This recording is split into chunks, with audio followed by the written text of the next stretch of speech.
Oh, yes. Ladies and gentlemen, we're back. Snow the Goalie, the Only Flyers podcast, the People's podcast, the Players podcast, the Prognosticators podcast, the Pedialyte podcast, the Only Flyers podcast. A lot of fun stuff happening in the hockey world. Very interesting results in the Stanley Cup playoffs. And, well, listen, your team, your town, your Philadelphia Flyers, they are working behind the scenes right now to bring this team back to a steady dose of mediocrity. We're here to break it all down for you today. Very excited. My dear friend, my longtime co-host, Anthony Sanfilippo, and I are here. Ant, how are you? You look delightful. It's been a week, right, Russ? It's been a week. You go off and you go do your Phillies podcast with Wankel, Big Bet Bob, and that's great. And I'm not jealous at all, but twice a week, and then I have to listen to it and I have to edit it. It's a lot. Where's the love here? Where's the love for these listeners, Anthony? No, it's baseball's in season, hockey is not. Somebody tell the People Phillies. Are asking what, I know, right? People have been asking, when are the Flyers going to hire a coach? Yeah. When are they going to hire a coach? And it's a fair question. And the generic answer at this point is when Barry Trotz decides where he wants to go. Because when you look at it, there are openings all around the NHL, and no one's hired a coach yet. And the reason is because they're all waiting for that first domino to fall. Yep. Which is Barry Trotz. He's talked to everybody. He's gotten, he knows where he stands. I'm sure that if he's, once he gets it down between one or two teams, he might go back and forth, to negotiate a little bit. But the fact of the matter is that this is what it comes down to. And the Flyers are in on Barry Trotz. They're not, I don't think they're the favorite, but I think they're in on it. And if someone sent me a DM and asked, what do you think the odds are? I said about 30%. Wow. And I think that's a fair judgment of where they would be with Trotz at this point. There's about a 30% chance that he decides to come here. That doesn't make it a favorable thing. It just makes it that it's a possibility, but not the best possibility. So what's the Flyers' plan B? Great question. Great question. And that's where things get interesting. Because I will tell you that their plan B. Let me phrase it this way. You guys all know I talk to a lot of people, right? Many people, both in the organization, outside of the organization. Very many. Try and get. I want to know what people inside are saying. I want to know what people outside are hearing, and then I try and put pieces together to ask questions to follow up with certain people, and then see if I can get any real intel. It's kind of how the job works. You put together the puzzle. You. Let me ask you: Are you more of a? Do you like to start with the outside of the puzzle first and then fill in the inside? Do you like to start with the framework? Do you like to start with the different frame. sections where it's like, oh, all the reds definitely go over here. Let's collect all those well, reds. I mean, you could, if you want to separate them, at first, the big puzzle pile, you want all the reds together. But no, you do look for the edges. You look for the outsides. You look for the edges first. Okay, so that's you. That's you. That's you with efforting this coaching search. Yeah. Okay, right. And I will tell you that Plan B is probably going to be predicated by what the Flyers think they can do this summer as far as roster construction.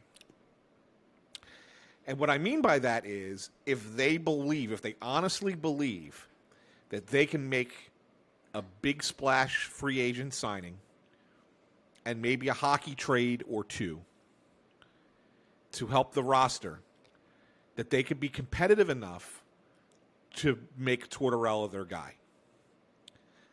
But that if they don't believe that they can get those things done, and they have to get them all done, then they're probably going to be a sub-500 team again. And we'll probably go with a different coach, not John Tortorella. And then that frame of reference, could be a Jim Montgomery, could be a Kirk Muller, could be any number of guys that they've talked to that are not your top echelon people. Yeah. that's when you ask how the coaching search is going to go. I really think that's what. So to me, the longer that this goes with Trotz, the better it is for the Flyers. And I say that because it allows them to spend more time talking with other teams, talking with the agents, finding out what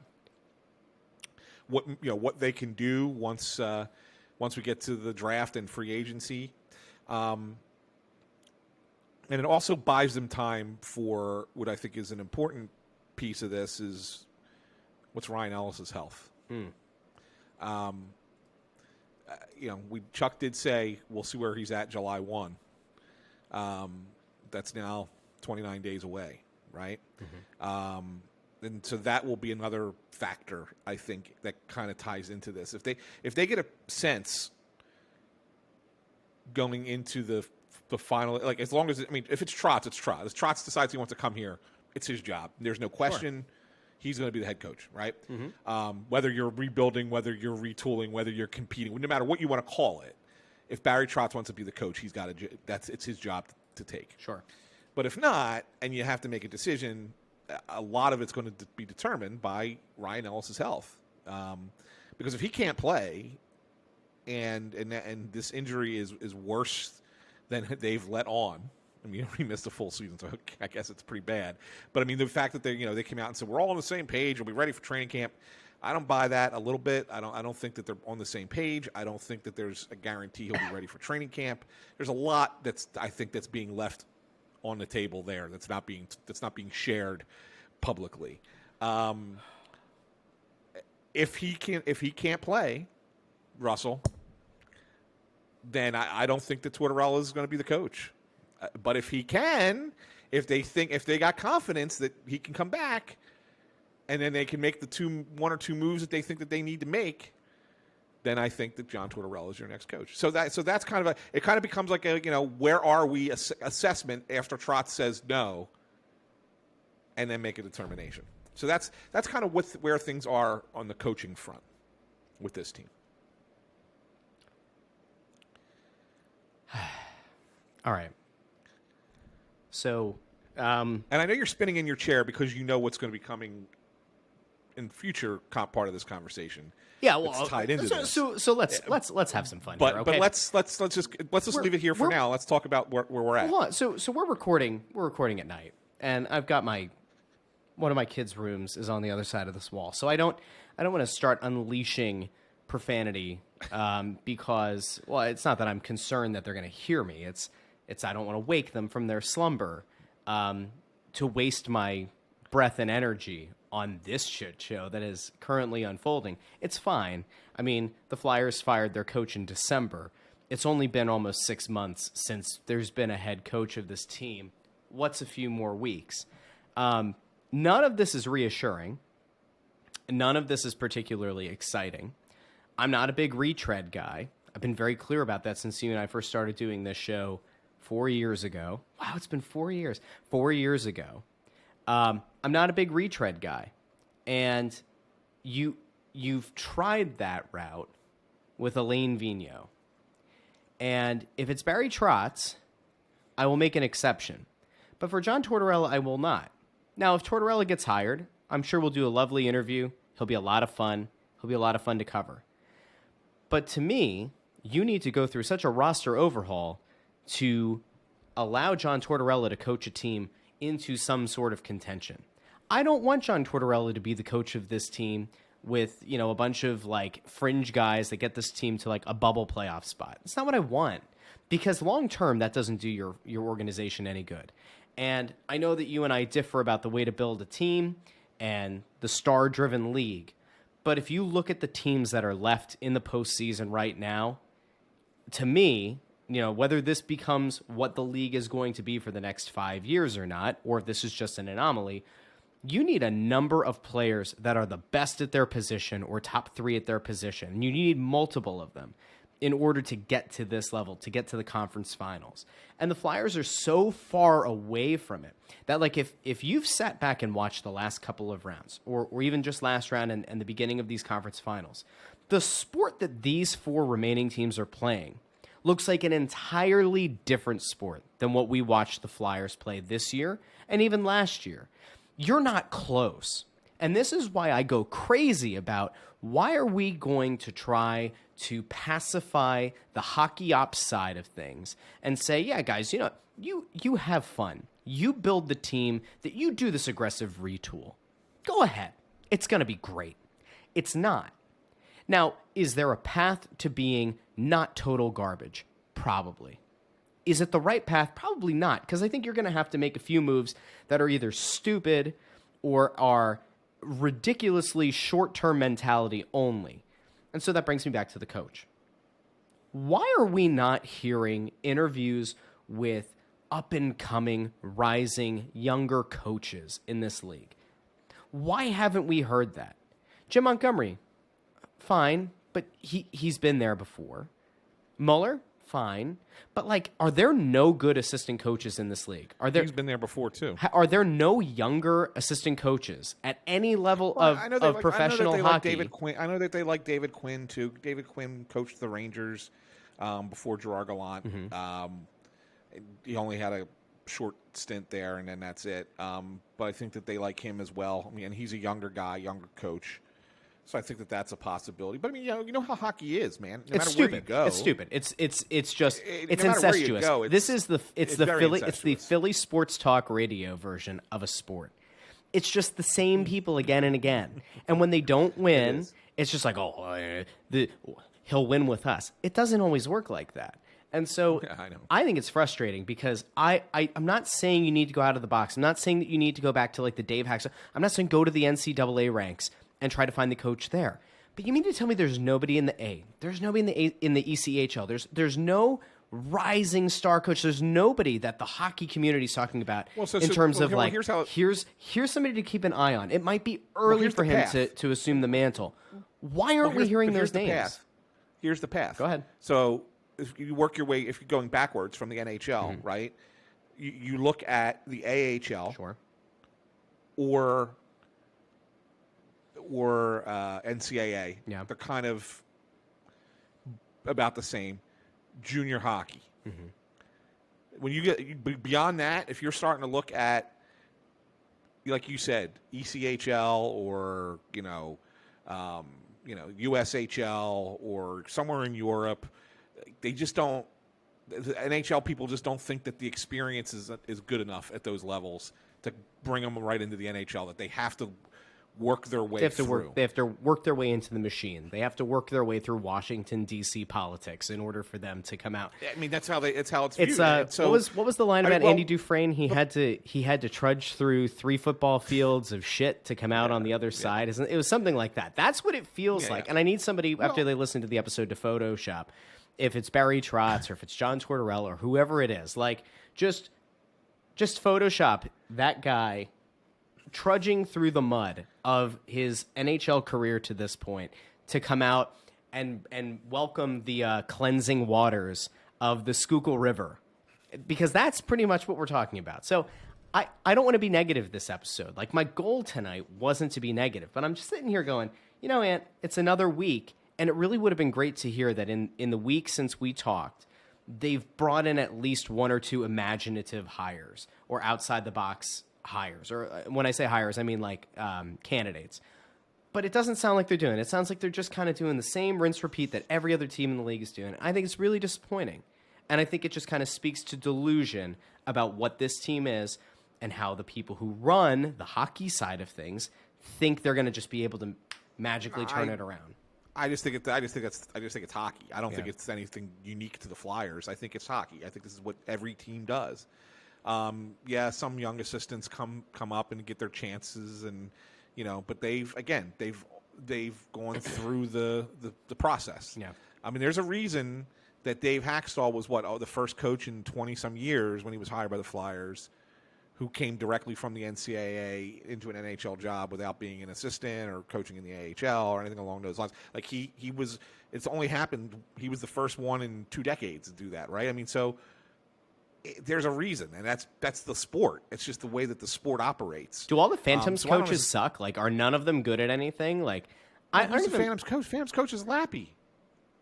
I'm saying they have assistant coaches. Lappy. I'm saying we haven't done over the last however many years there hasn't been a guy who served it as an assistant coach that you think, hey, you know what? If nothing else, maybe this guy can be an assistant coach at the NHL level. We're going to bring him in for a complimentary, interview. If you want to call it what the hell's the word? It's not complimentary. It's a courtesy interview. Like you can't bring that in. Like I'm fine with that. Bring in the Phantoms assistant coaches for courtesy interviews. Just pick their brains. What are we doing here? Anyway, we need to get off the coach. I don't want to be angry. I don't want to be angry.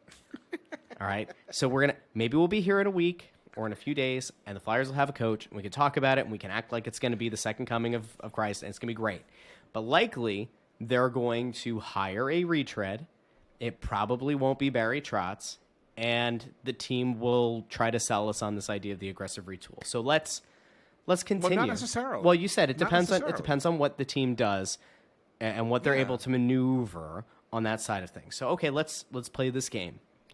Antony, well, okay, so you put together the red pieces over here, but why don't we try to do some of the border now? All right, let's do the player border, and maybe we can start to hoard some of the other pieces to different sections of the puzzle. What's going on in player land? Well, in player land, I mean, it's no secret, Russ, that they want to go and sign at least one, if not two, what they consider top end talents, right? Mm-hmm. I mean, we've heard it for months that's what the team needs, and that's what they're going to be looking to add, whether it's via free agency, or whether it's through a hockey trade of some sort. But that's what they want, top end talent. Okay. So if I say to you, who are the best talent targets in free agency? Well, you got Johnny Hockey. I don't know if you heard Ant, but he's got some local ties. So there's Johnny Hockey, right? Sure. Johnny Gaudreau from Calgary's free agent.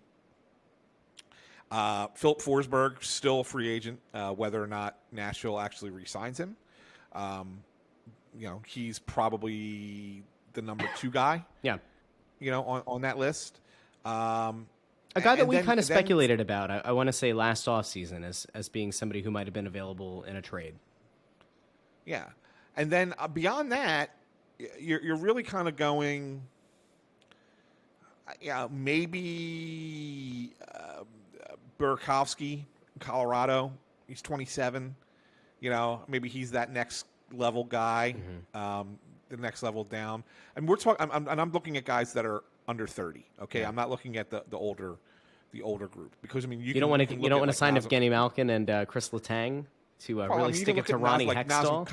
Look at Nazem Kadri, right, who had an 87-point season for Colorado this year, but he's 31, right? And then you got Malkin, right? You can turn this thing around real fast. Letang, Malkin, Kadri, Johnny Hockey, get them all in the room together. Everybody takes $3.5 million and a piece of Comcast Spectacor. Yeah. Who says no? I mean, there are interesting players that like that next tier down. Like I said, Burakovsky's one. Max Domi, he had a nice little run there for Carolina in the playoffs. He's like that next tier down. And maybe even a guy like Ryan Strome with the Rangers. These guys aren't needle movers, though.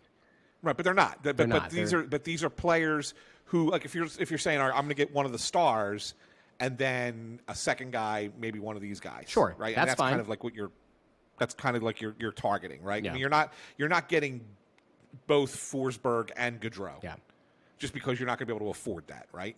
Yep. So that's what I'm trying to say. So you pick one of the elite tier, and then one of the next tier, and that's what you're targeting. You know who would have gotten? By the way, I don't mean to interrupt you. You know who would have gotten both Forsberg and Gaudreau? Ed Snyder. You know how he would have done it? He would have throat punched the salary cap, and he would have made it work.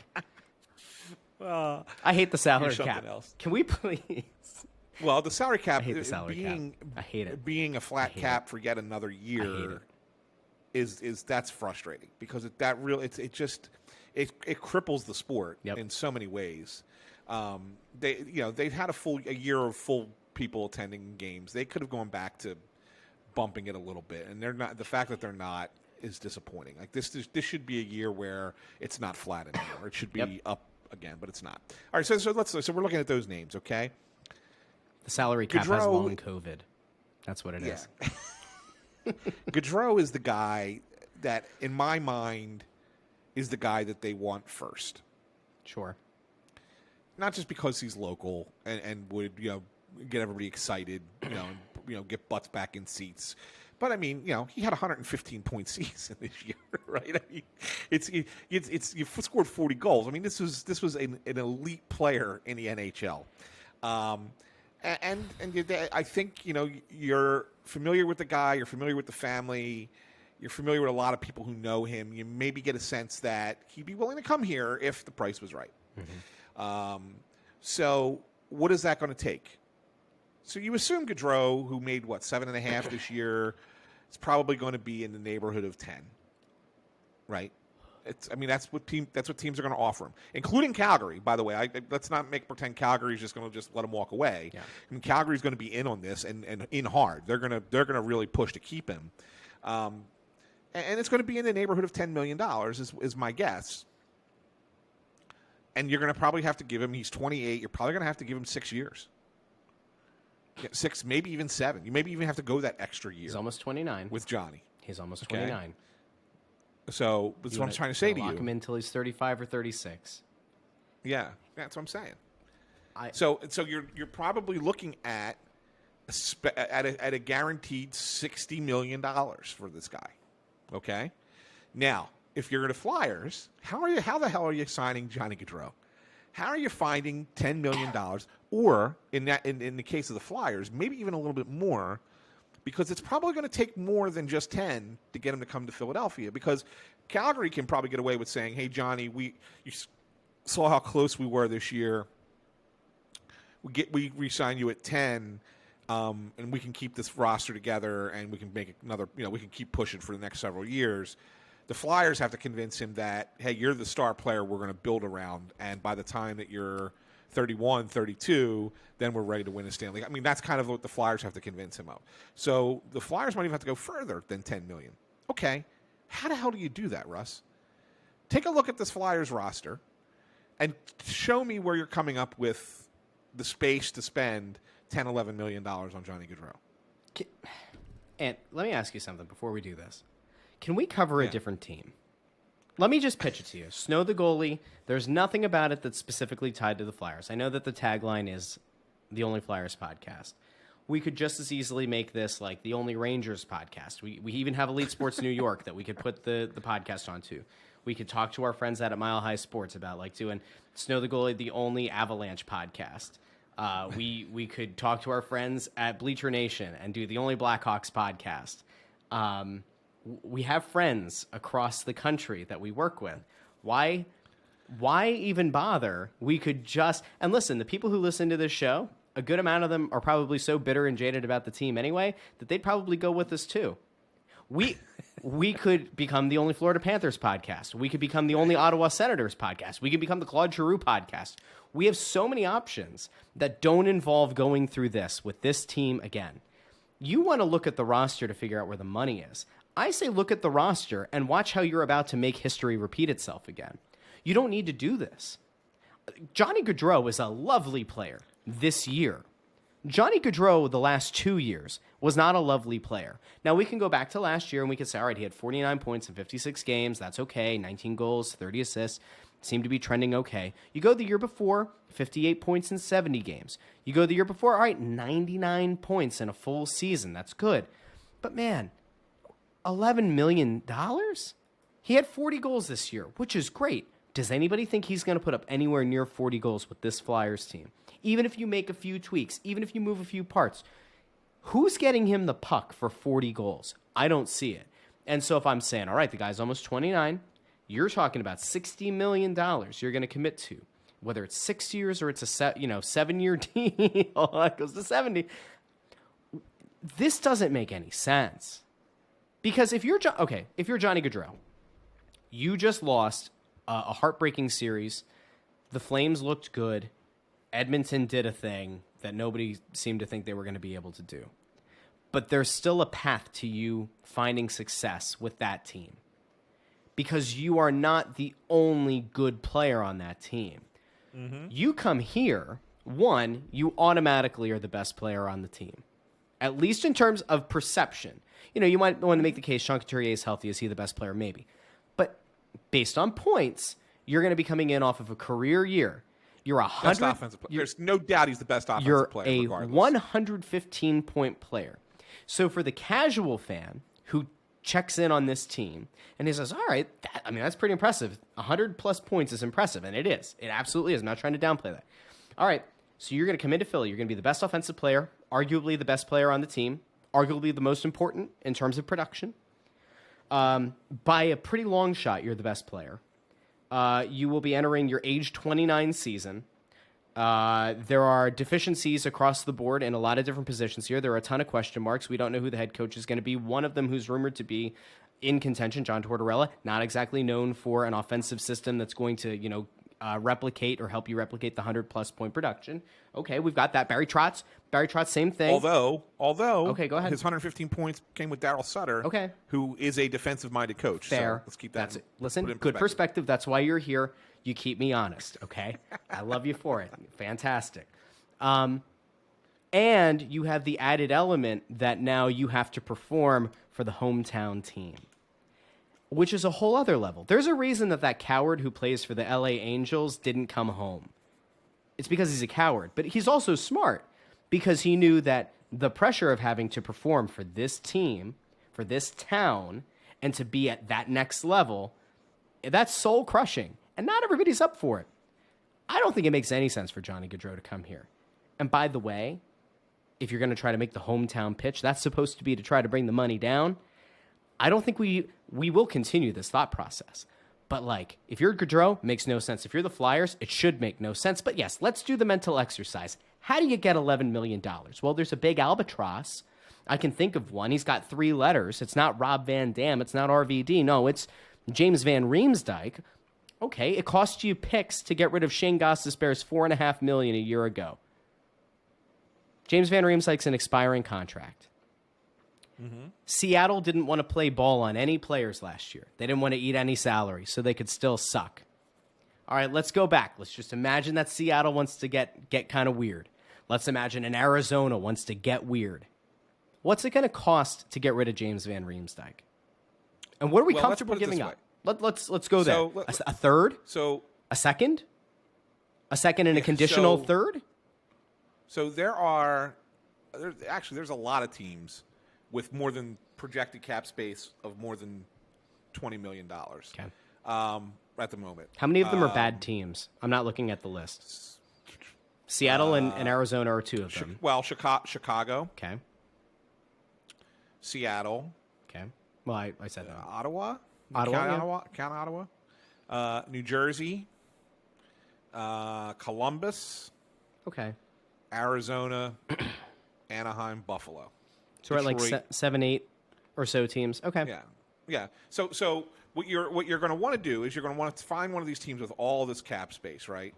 And you're going to say, all right, we need you to take JVR. Mm-hmm. Now, my initial thought was, because he's only got 1 year left on his deal, and he scored 24 goals this year, right? And he still can be a productive player on the power play.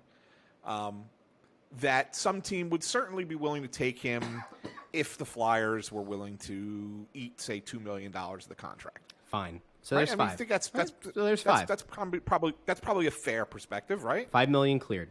Sounds great. Sign me up. Where do I sign? Clear $5 million, pay him $2 million, and he goes somewhere else. Can I extradite him to Canada? I'll send him there if we have to. I will even drive. I don't have a passport right now, but I will drive him there. Okay. No offense. James Van Riemsdyk, great guy, friend of the show, called in back when we were on 610. James Van Riemsdyk, lovely guy. I think he was on the tarmac when he talked to us. Yes, he did. Thank you for your service, James Van Riemsdyk. They were on the tarmac when that happened. Yeah. If that's the case, great. That's what you do. But looking at Chuck's history, please don't. He's willing. Please don't. To pay high draft picks to have someone take the full contract of a player. Anthony, if you say what I think you might say, somebody's going to pull off the road. Somebody who's listening to the show might actually drive into a ditch. Please tell me you're not going with this where I very much fear you're going to take us. Well, they paid a second-round pick to Arizona to take Gostisbehere, which was a smaller contract, albeit over more years. Don't do it. Do you think that he might try and do the same thing, move a high draft pick with Van Riemsdyk to get a team to take the entire pick? And could that draft pick be the pick you got for Claude Giroux from Florida, the 2024 first rounder?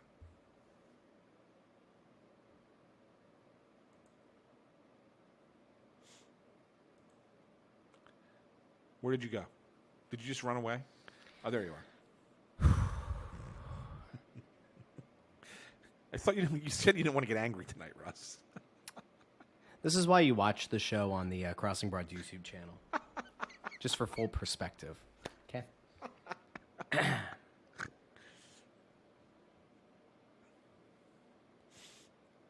Why is Chuck Fletcher still here? Well, I know. This isn't necessarily what Chuck Fletcher's saying. All right, cool. We're collecting the puzzle pieces. All right, there's some puzzle pieces out there. There's also past precedent, which we're gonna say. Those are the gray pieces. We're gonna put them over here. This is Dear Chucky's. This is child's play over here. He just likes to kill the cap. All right, so all right, that's over here. So all right, nothing is off limits, even if it should be. You don't. And if he makes that trade, okay, we think Owen Tippett might be okay. Owen Tippett will be on this team to start the year. That'll be good. We hope that Owen Tippett has a successful NHL career. If all you have to show for trading your captain is Owen Tippett, again, could be a lovely player. We don't know. We'll see. And moving JVR's contract. So you gotta hold on. You gotta say that. You gotta say that it would be to bring in this. So no, I'm getting player. there. I'm getting there. So you trade your captain to have Owen Tippett, to move JVR's contract, and to commit potentially $70 million to a player who's about to turn 29, who probably will not be able to replicate the same numbers that are going to get him that crooked number. Yeah, it sounds like the Flyers. I think Chuck Fletcher should do it. I think it would be great. Well, keep in mind that $7 million. That's not it. Oh, that's right. You have to do more. You're right. You have to do more. That's not enough. So this disaster. Listen. All right. So let's envision this. All right. So we've got one piece of bread over here, and another piece of bread over here. I believe this is what Kevin Kincaid would call a shit sandwich. All right. So we're pushing it together, but then there's still $3 to $4 million that still needs to get cleared. So all right, let's smush the sandwich a little, and we've cleared some space, but we still have $3 million to clear. Let me pull it cap friendly really quick because I want to play along with you here. Well, there are a few players that you could theoretically move. I don't think that any of them are a particularly good decision. Well, okay. I mean, an easy one here, a guy who actually has value, would be Cam Atkinson. But if you're trying to do the keep in mind he's got a no trade clause. I know, but if you're trying to do the it's a modified no trade. But like if you're trying to do the aggressive retool, Cam Atkinson's a good player. I like Cam Atkinson. I have no problem with him being here. Travis Konechny, $5.5 million, possible that. Well, I think that's a player for player. I think that goes back to your hockey trade point. Yeah, if he's going to go, it's going to be part of a hockey trade, and that's where they're deep. That's where they're the most deep in the organization. Keep in mind, if you look at the right wing position, you have Atkinson, you have Konechny, you have Tippett, and then coming up in the you have Allison and you have Forster, and you just drafted that kid last year, Tuamala. Yeah. I mean, they have a lot of right wings in this organization. I think if you're going to trade from somewhere, that's your position of strength to trade from. That and goalie. Okay, so let me keep going. Farabee, of course not. Lawton, $3 million. No, we talked. This is back when we had Chuck Fletcher on the show about the reason that they didn't trade him last year was because he realized he was going to have to go out and acquire a guy. Okay, well, you have just under $7 million committed to Ivan Provorov. You have over $5 million committed to Rasmus Ristolainen, a deal that was wildly agreed upon by both the eye test and analytics. That was a great move. Travis Sanheim is making just under $5 million, and he's a UFA next year. And then you've got a bunch of guys who are making less than $1 million. Oh, I missed one. Oskar Lindblom. He's got this season coming up at $3 million, and then he's an RFA. They're not going to trade Oskar Lindblom, right? They're not going to do anything. They can't. Wait, they can, but what I so here's my thought on Oskar. Here's my thought on Oskar Lindblom. I don't think he's tradable because I think teams watched enough of him this year to realize that he's not going to be, sadly, not going to be the player he was right before his cancer diagnosis. I think that, they were willing to give it through this season and see if, obviously he came back a little early, obviously couldn't play in the playoffs. Yeah. It was just more of a motivational, inspirational story. First year back is during the whole COVID thing, and he was really still not himself. But he had a full summer to train, get himself right, get his body right, and he's a competitor and he plays his ass off, but he's just not that player anymore. And I just think that there's a limitation physically. And so even though it's only 1 year at $3 million, I'm not certain that someone's willing to take that gamble and say, "Yeah, well, we'll take a shot on him and see what happens," because he is still an RFA. You would still have, own his rights and be able to re-sign him again after that. But I don't know. I don't think a team's willing to give up anything for a risk like that. So if you're the Flyers and you need that money, and obviously when you look at where they are currently who you have on the team, I don't see Oskar Lindblom as a top 9 forward. I think if he was to play on this team next year, he's a fourth line guy. You can't afford to pay a fourth liner $3 million with the flat cap. You just can't. So maybe you buy him out, Russ. I don't like it. I'm just, again. I hear you. I hear you, and I hear the logic behind it. I don't like it at all. Okay, so let's. All right, so let's go through this because it's, I guess, if we're putting our puzzle pieces together, then it means that there's probably been a rumbling about it. Okay, so if you buy out Oskar Lindblom, who's set to make $3 million, he's got $4 million remaining on his base salary. You could buy him out June 15th. Per cap friendly. The buyout length splits up over 2 years. There'd be a cap hit. The buyout cost would be just under $700,000. The cap hit to the Flyers, it would save them $333,000 this year, it looks like. And then it looks like next year they would actually have to take a cap hit of $667,000 or so.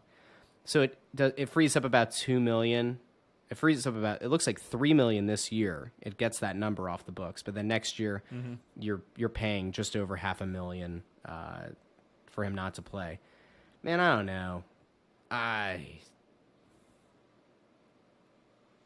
usually Mr. It gets you the money. I get it. It gets you the money you need to make the push for a Gaudreau type player. It is. I mean, if you're an organization that is afraid of shitty optics, that one is the one that is going to burn things to the ground.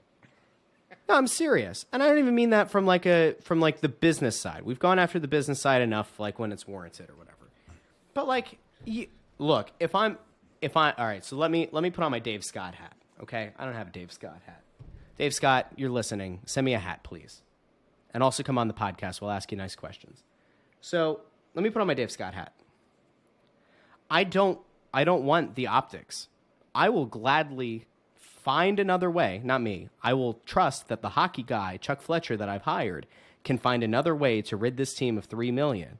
Because the optics of buying out the guy who survived a rare cancer is a cluster F. It is next level nuclear waste spilled into the Schuylkill River bad. If Chuck Fletcher considers that, he needs to be removed. Like, if that is what he goes to Dave Scott with and says, you need to sign off on this. Dave Scott, listen, you cannot allow that, because I don't think this team is good enough. I don't think that there's a path to this team being good enough to legitimately contend next year. Eat the money for a year. And then next season, when he's an RFA, you can make a decision. All right? Because then you see, maybe he is only a fourth line guy.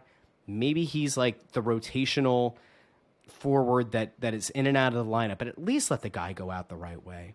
Buying him out is just, man, I no. The only way that you buy him out is you immediately, and hockey guys don't do this, so this isn't going to happen. You say, we tried to explore the trade market. We don't think the trade market was there at the current money, but we do believe that Oscar's going to have a chance to sign on with another team. There were a few teams that were interested, but they didn't want to take him on at a $3 million cap hit. So we've bought his contract out, and we're very confident that he's going to sign with another team at a lower money. That's the only way to buy yourself any kind of public acceptance. Well, I think that's fair. Maybe that's what that might there. I just, once again, the Snow the Goalie consulting team here, we've just figured out a way to get this team out of an optics mess. But yeah, I don't like it. I still don't like it. That's certainly what I think what would happen, Russ. I don't think that Oskar Lindblom would not be given another chance in the NHL. I do think someone would. I just don't think any team wants to take on the $3 million contract. That's really what it is. I don't because like that. Right now he's no better than a fourth line player. He's not, but like, I don't know. Can we give him can we give him one more season? Again, I don't think the team's going to be good. So what is it? What hurt? What harm does it do? Like, we spend years. The harm is that they're not going to be able to do what they want to do. Okay, but Ant, we spend. If you were just bringing the team back as is, then yeah, sure, absolutely, you can give them another year. We've spent years though talking about overpaid veterans that are here because they're good leaders in the locker room. Is there no monetary value to the leadership that Oskar Lindblom brings? Does it mean nothing? I mean, if you're going to tell me no, if you're going to say that like there is no value that brings, or that what it brings is worth $400,000 or $600,000, but not $3 million, I don't know. I don't like it at all. I do not like it. I will come onto this show and I will flay the people who thought this was a good idea. I don't know if he's got leadership value as much as he is just a guy that's really well liked. And you need those guys. You know what I mean? Yeah, but you need those guys. You certainly need those guys. I don't disagree with you. Yeah, I'm not saying he's like the rah-rah guy in front of the team. It's like, yeah, no, I don't think the Flyers look at him as a leadership type, but I do think that they look at him as he's a guy that no matter what we ask him to do, he'll do it. He'll fit in with whatever group we have. Yeah. He's not going to ruffle any feathers. He will be liked by everyone because he's just that likable of a kid, that likable of a guy. And that's fine. And you can have that guy on your team, and that's wonderful. Yeah. But is it worth $3 million? That's the question. You know, I don't know. I think sometimes, you look at guys who are fourth liners and guys who are, veterans who just get brought in and they don't play a lot, but they fit on a team just because they have that kind of infectious personality. They're still only making veteran minimums in a lot of places. James Aaron Rimsdyk was making $7 million to be a fourth line player for this team in the playoffs a couple of years ago. No, I'm not kidding. Yeah, I mean, I know that was like sending a message and everything, but like at the same time, yeah, it does happen. I don't like it. All right, can we please move off this? Yeah, no, but you can't. Okay. I think it doesn't. Does it happen? It happens, but I don't think it happens as a planned happen. Sure. You know what I'm saying? Yeah. It's not. You don't go. This is our plan going into the season to have a $3 million fourth liner. He may end up there, but it's not part of the plan initially, right? So I mean, that's how I look at it, Russ. And I sit there again, like I said, just from talking to some people, just from listening around, and kind of getting the sense of where the team might be. Look, I do think there's other people on this roster who could get moved. Like we talked about Konechny. I think Konechny is a real possibility as a trade candidate, as is Morgan Frost, a real candidate as to be traded. I do think there are players that could go, but I'm not 100% sure that that this is that if you're going to go get a big name player, and I don't know who they get you in a trade. Like if you were to combine, let's just say for kicks, you were to combine Konechny and Frost in a deal, Okay. right? Who does that get you? Okay, so I have an idea. I will move Travis Konechny, who we like, friend of the show. I will move Travis Konechny and Morgan Frost, along with James Van Riemsdyk, and that Florida pick, and maybe even another pick. I'll send them to Arizona as our offer among many offers for Chychrun. I'm not saying it's great. It does kill two birds with one stone. It gets you. I don't think you need to give up that. I don't think you need to give up that much. Oh, I would. I think it's fine. You're getting no. Why? What I'm saying is, I think you're giving up too much talent. Is what I'm saying. Are you though? For Chychrun, I mean, look. No. Yes, Seriously, you're asking him to seriously. You're asking him to take the break this down. You're asking him to take the draft pick and Van Riemsdyk's contract. Mm-hmm. Right, but that in other words, the draft pick is the compensation. That is the cost of getting rid of Van Riemsdyk's contract, but it not just being a dump because you're getting back a good player. And but what I'm saying to you is that you have to just basically take that out of the equation. Yeah, like you're including it. Sure, you're including it, but it has zero to do with the actual trade for Chychrun. Yeah. So then, basically, what you're saying is the trade for Chychrun is Frost, and a pick. Morgan Frost, and another draft pick. Mm-hmm. And I don't know. So I think it's too much. I think that's what I think that's going to become a very competitive trade market this offseason. I do. It could, and I think that might be what the cost of doing business is. But again, you're able to at least look at it and say, now we've cleared that money. And we've gotten back another good defenseman. And like this team, especially because they don't know what Ryan Ellis is or what his health is going to be, and Ivan Provorov is this big Russian question mark, and Rasmus Ristolainen, although loved by the analytics community, we might not necessarily be as sold. I think you are, but maybe me. Call me stupid, but I'm not too sure. Sanheim's in the last year of his deal, and then he's a UFA. If you get Chychrun, does that make Travis Sanheim a potential trade chip to go after something else? Because with Chychrun, at least you'd have a guy under contract, whereas Sanheim, you're going to have to shell out probably more money, who's arguably the team's best defenseman last year.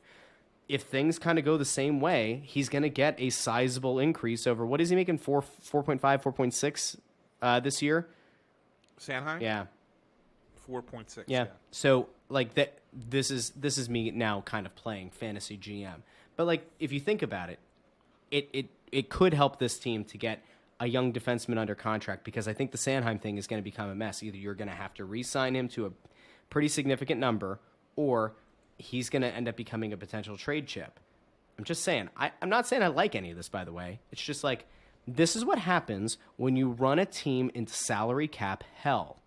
And it's not just Chuck Fletcher who did it, but he certainly has not helped. And what you're talking about here is moving a whole bunch of pieces in the hope that you can convince the hometown kid to come here for more money than Calgary's going to offer, to come in and ultimately be a disappointment. The only way that Johnny Gaudreau does not come in and be a disappointment is if he lifts the Stanley Cup at some point, preferably in the first 3 years of that contract. And Ant, can you sit there and honestly say that if that's the main move, and they make a few, fringe moves here this year, is this year going to be a year, if Johnny Gaudreau leads the way, if Ryan Ellis comes back healthy, and Sean Couturier is healthy, and Kevin Hayes is healthy, is that a team that is an Eastern Conference finalist? No. I don't think so either. So again, I come back to, what are we doing? That's why. But is it a playoff? But is it a playoff team? Yeah, but it could be. It could be, sure. Could be. It could be. Yeah, but is that all we care about? We've had that before. No, but you have to get there first, right? I mean, you have to be that before you're a cup contender. You don't just go from being the worst team in hockey to being a cup contender in 1 year. Yeah. Although you can do it the other way around, as we saw what Montreal did. Sure. Yeah.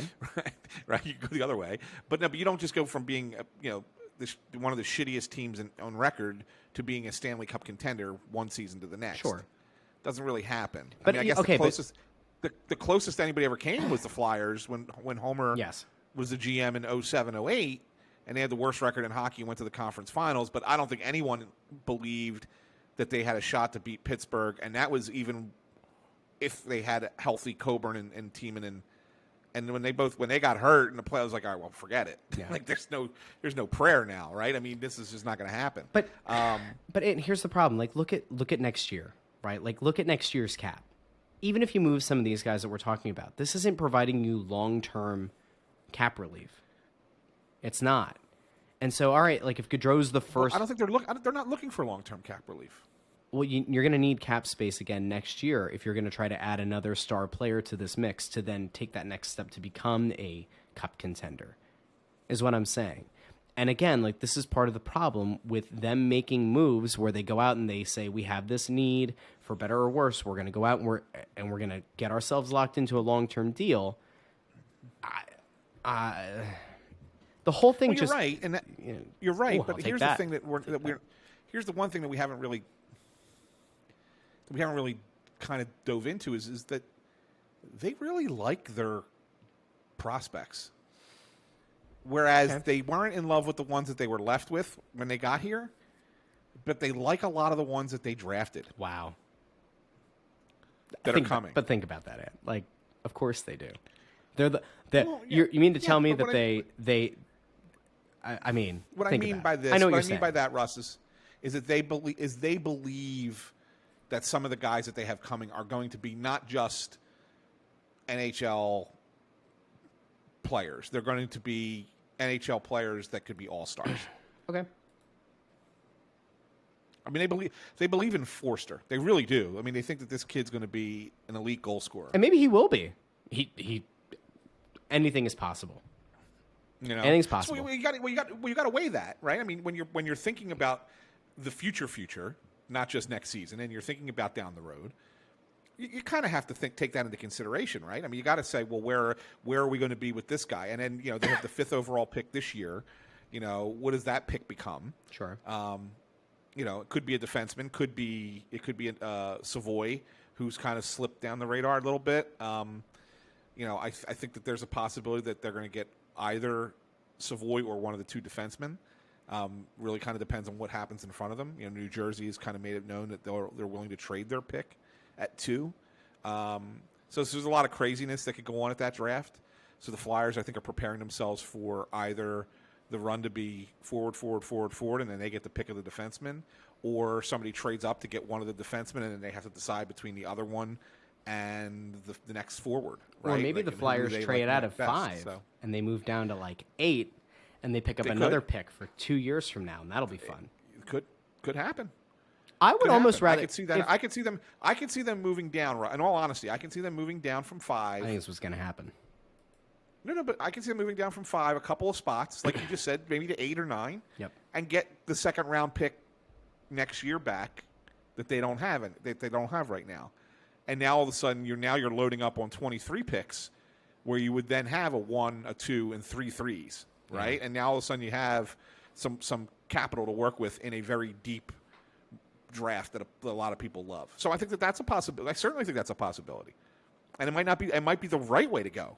It might be a down the road, forward thinking kind of move where you could still get the player that you've been scouting, who a lot of people have dropped. And like I said, I mean, they were scouting Savoy pretty heavily in Winnipeg. Yeah.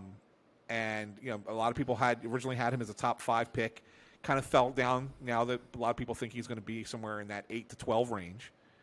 But if the Flyers really like him, and they can say, all right, well, we'll move back from 5, pick up an extra pick, and still draft that player that we still think is a top 5 caliber player. So I mean, that would be a kind of a savvy move, in all honesty. So I think that's I think that's a real possibility too. So I think you really have to, if you're looking long term, you have to take into consideration who's coming through the pipeline a little bit. And you can't just sit there and say, well, they're going to spend this money, and they're going to spend this. Well, of course, you're always going to be spending money in some capacity, but you really have to consider: are these kids going to be, the kids that we want?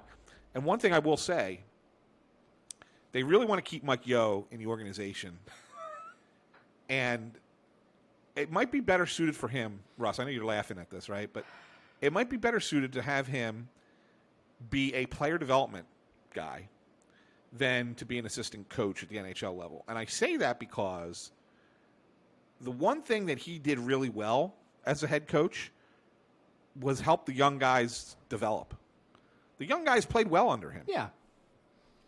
So maybe that's what you're looking for. Maybe that you found a strength of this guy, and you say, you know what? We want to keep you. We like you. And we think that there's a real value for what you do. What if you're in, near the top of our player development department and you work with these kids and get them ready for the NHL? And makes their transition a little bit faster, a little bit quicker, a little bit better. Well, that might not be a bad thing. So you might be right. I'm not saying you're wrong. I guess I would say that if that's the case, that I think that there might be another reason that they would keep him. I think this would be a perfect candidate to be Chuck Fletcher's Gord Murphy. I think it'd be really great. We'll just, you see what I'm doing there. Because, for those who don't remember, go back and read Anthony's lovely story about the demise of Ron Hextall and his little spies everywhere. But I told you I didn't want to get angry, okay? We talked about like the incestuous nature of coaches and front office people in this league.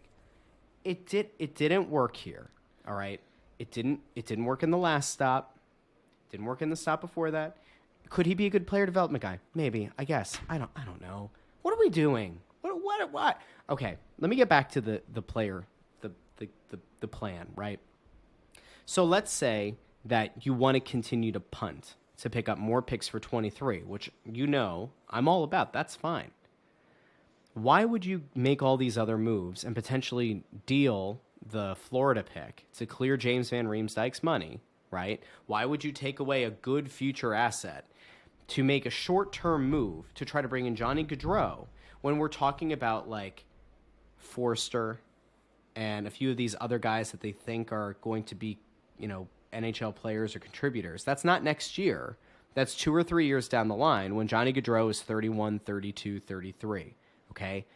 You just traded a captain who kind of fit that bill, right, the last couple of years, and it didn't work. Now, a lot of the younger players who were supposed to be the next level guys didn't develop. And so, like, maybe you're running it back with the same ideology, but, just pick a plan. You can't have your cake and eat it. Well, here's what I think the plan is. I think the plan is, let's do what Hextall didn't do. Let's bring in a star player that's equivalent to Giroux and Gaudreau is maybe even better, right? Let's bring him in and then build around him, bring in talent around him, which the Flyers never did. Hextall's timing was way off. Yeah. Because he thought that his players would be better faster, and they were not better faster, nor did they reach the level that he maybe thought that they would get to, which is what set the team back. So because of that, Giroux was left by himself in a lot of ways, right? The thought process, I think, here is to say we have players that we think will be ready to go while Gaudreau is in his prime. We don't have to wait for him to be 34 years old before we try and get good. Yeah. Like, we think we can get there in the next 2 years, and he's in his prime. And we could surround him with these good players, Bobby Brink, Tyson Forster, Zayd Wisdom, who I didn't even mention, who I think is going to be like a nice little third-line player for this team. And whoever the number 5 pick ends up being, or the number 8 or 9 or whatever they use. Right, whoever ends up next year's pick. And this comes back again, though. If you're Johnny Gaudreau, that's what you're being sold on, is, here, we're gonna offer you $11 million to come and be the best player. Again, be the best player, have the hometown pressure, and also, by the way, we're probably not going to be any kind of a real contender here. We're hoping that in 2 or 3 years, a bunch of these kids develop into real good studs. I don't think that's an easy pitch to make. No, but again, you are saying we're not a real contender, whereas people in hockey firmly believe you just get to the playoffs and anything can happen. And that's what they. So in their mindset, you bring in Gaudreau and you bring in another, like I said, second tier kind of player, and everybody's healthy and ready to go. Got Couturier back, Ellis can play, whatever the case might be. Now all of a sudden you have a team that's probably, maybe they're not going to win the division. Can they finish in third place in the division? Maybe if not be one of the 2 wild cards? Sure. And then if you're in that spot, you have a chance. And that's all that they want. And that's what players want. Yes, they ultimately want to be in the position of that Colorado and Tampa and the Rangers and Edmonton are in right now. Of course you want that. That's the better goal. There's no guarantee of that, right? I mean, when you look at it, 3 of the 4 teams that are currently in the Final Four, and you talk about them being star-laden teams, and they are, but 3 of these 4 teams didn't even have home ice in the first round. Mm-hmm. Didn't even have home ice in the first round. They have star-studded teams. What's that? They have star-studded teams. Talent ultimately can upset home ice advantage.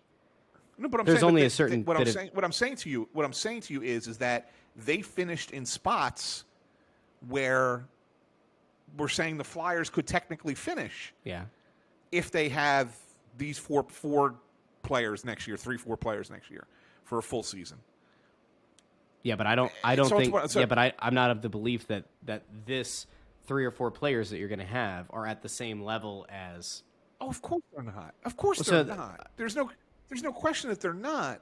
But then again, if I say to you again, let's go pie in the sky here for a second. Let's say Trotz decides he wants to be the coach here.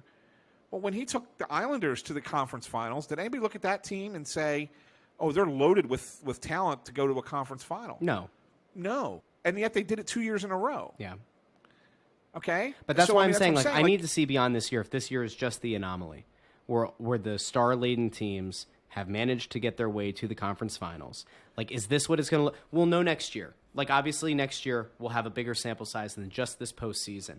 But methinks but here. Really, this is the first time in a long, long time that you've had 4 teams like this in the Final Four. I hear you. But even if you go back around, right? The Panthers had a ton of talent, right? Like, sure that was a Toronto had a ton of talent. They had a ton of talent. Calgary had a ton of talent. Yes. And so it's just like I think you see what I'm saying. And I'm not trying to be like super crazy alarmist. I'm not going off on like a wild conspiracy theory about how there's no path to viability for this team. What I'm just saying is they are so far away as currently constructed that even if you add a Johnny Gaudreau and Barry Trotz decides to take the job, I don't think that this team is still at that point good enough to be like, yeah, screw it. Potential conference final. I don't see it. I know you have like the traditional hockey mindset. Get in. We all like to go back to the St. Louis, anomaly, which is what it was, and like that's fine. But like I want sustained success, and I want sustained success over a period of time. And so I just don't think that all the short-term moves that it looks like, and like the puzzle pieces all coming together here, a lot of short-term moves could ultimately have really negative repercussions on this team long-term. And I'm not willing, from my vantage point, to sell out what could be a fruitful future here. Like, you could make a few moves if you decided we're going to play this 2-3 year game. But let me ask you this though. Let me just stop you for a second and ask you this question. What we've discussed mm-hmm. for these quote unquote short term moves, which one of them has blown up the future? James Van Riemsdyk having to be moved with a first round pick is not good. Well, we came up with 2 scenarios that could kind of make it palatable, but like long term, you should want as many of those high picks as you can because you don't know what Florida will be. There's always the chance that there's a fluke injury season. I agree, but the only thing I can say is if it nets you a superstar caliber player, then I look at it and say that's worth it. It's almost like you traded the pick to get the player. If you can guarantee me that Johnny Gaudreau is going to be 115, 116-point Johnny Gaudreau, by all means. And I'll go one further. If you can guarantee me that he's going to be even close to that player, then you can trade the number 5 pick. Figure out your way around the cap. Go out and get another star. Trade number 5. Trade a bunch of stuff. I don't care. Figure out a way. Start working some cap magic. Get 2 stud players into this team, and we can talk. Get 2 studs and like Barry Trotz, and like I will change my tune because at that point it'll be warranted. But to me, I don't think that there's a way to do that, right? Like, I don't think that there is a way to clear enough cap that trading the 5th overall pick makes sense and that you're going to get that kind of quality star. I don't think you can do that and get Gaudreau and get Trotz. I think that's like pie in the sky. And at the same time, I get that you don't like the idea of like, just kind of let the chips fall where they may. Let the team be bad this year. Let next year get as many high picks as you can and roll it out. And then next year start signing guys again. Like, that's where I want to be. Have one more mediocre year. Let bad contracts play out. Potentially move some pieces along the way. Get high picks next year. Put it all together. It may end up being that, Russ. And I think that'd be great. It may end up being that. I think it'd be fantastic. That's what I want. But I don't think it has to be. As long as you're not blowing up the future in the sense that you're trading away these young players that you think could be NHL caliber, and you're at the same time depleting yourself of all of the draft picks that you have. Yeah. I mean, if you have to move one or whatever, that's fine. But I mean, as long as you're not doing that too, then I don't have a problem trying to do something short term. Because, like I said, you could get lightning in the bottle and end up winning something and be a great story. I mean, how much fun would that be? Like, we don't expect it, and all of a sudden, here we are this time next year, like, holy shit, the Flyers are still playing. What happened? Like, we never would have expected this a year ago, right? Yeah. And you'll be cutting this up and be like, Ant was such a prognosticator. Look what he said on June 2nd, 2022. I would certainly do it for you. Right? I mean, I just don't think it's going to. It's just that the odds are so stacked against it that, like, odds are long. Yeah. Absolutely, odds are long. But what I'm saying is that as long as you're not depleting your system, right? Yeah. Then there's no worry in trying to do that. I want to just see the team articulate a plan. Like, I want them to go one way or the other. I don't want this middle of the road. We think that we can build short and long term, because I just don't think it's possible right now. Pick a path. Whereas I do. I think you can. I think you can in hockey. But I don't think you can. But in I think other it's too much of a. sports. I think it's too much of like a quasi stopgappy thing, and I don't like it. So again, build me a boat to believing that that's possible. Okay, pick a plan, articulate it well, and let's have a good team. I don't want this team to suck again. I want this team to be good. I want us to be able to talk about a good hockey team. I feel like the best way to get there, again, just let the chips fall where they may. Next year is going to be kind of brutal, but it is a good year to get these young guys NHL reps at the NHL speed in the NHL, right?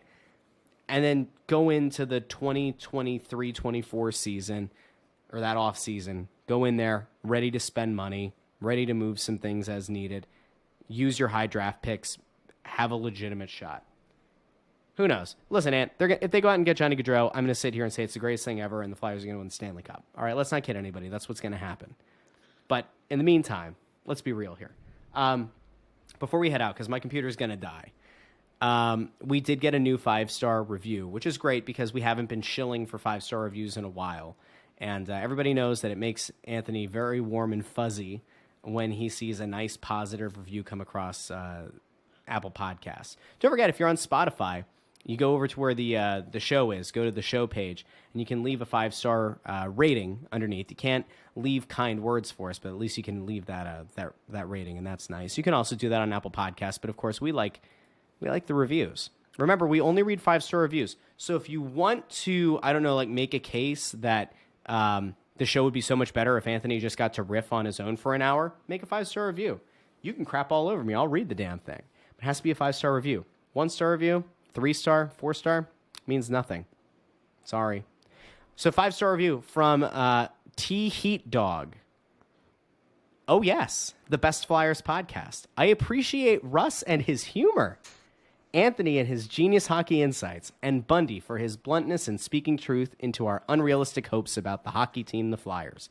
Hope deferred makes the heart sick. So thanks, Bundy, for keeping us healthy. We'll make sure that we pass those words along, but thank you, T-Heat Dog. Thank you. Thanks, T-Heat Dog. That's good stuff. I like that.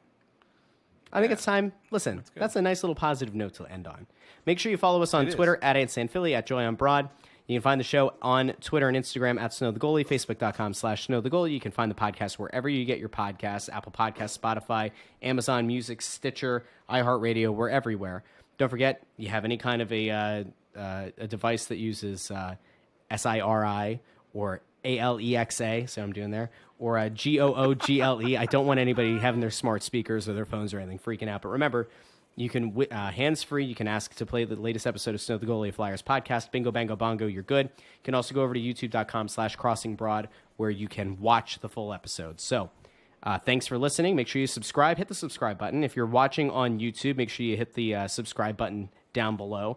What do they say? Bang that, pound that, hit that, subscribe. I think it's hit that subscribe. Hit that subscribe button. All right. But anyway, thanks for listening. We'll be back next week. Hopefully the Flyers will do something. It's like that meme of the thing with the stick, like do something. Hopefully the Flyers will do something by next week. But until then, that's it. I'm Russ. Thanks for listening. We'll talk to you next week on the only Flyers podcast, Snow the Goalie.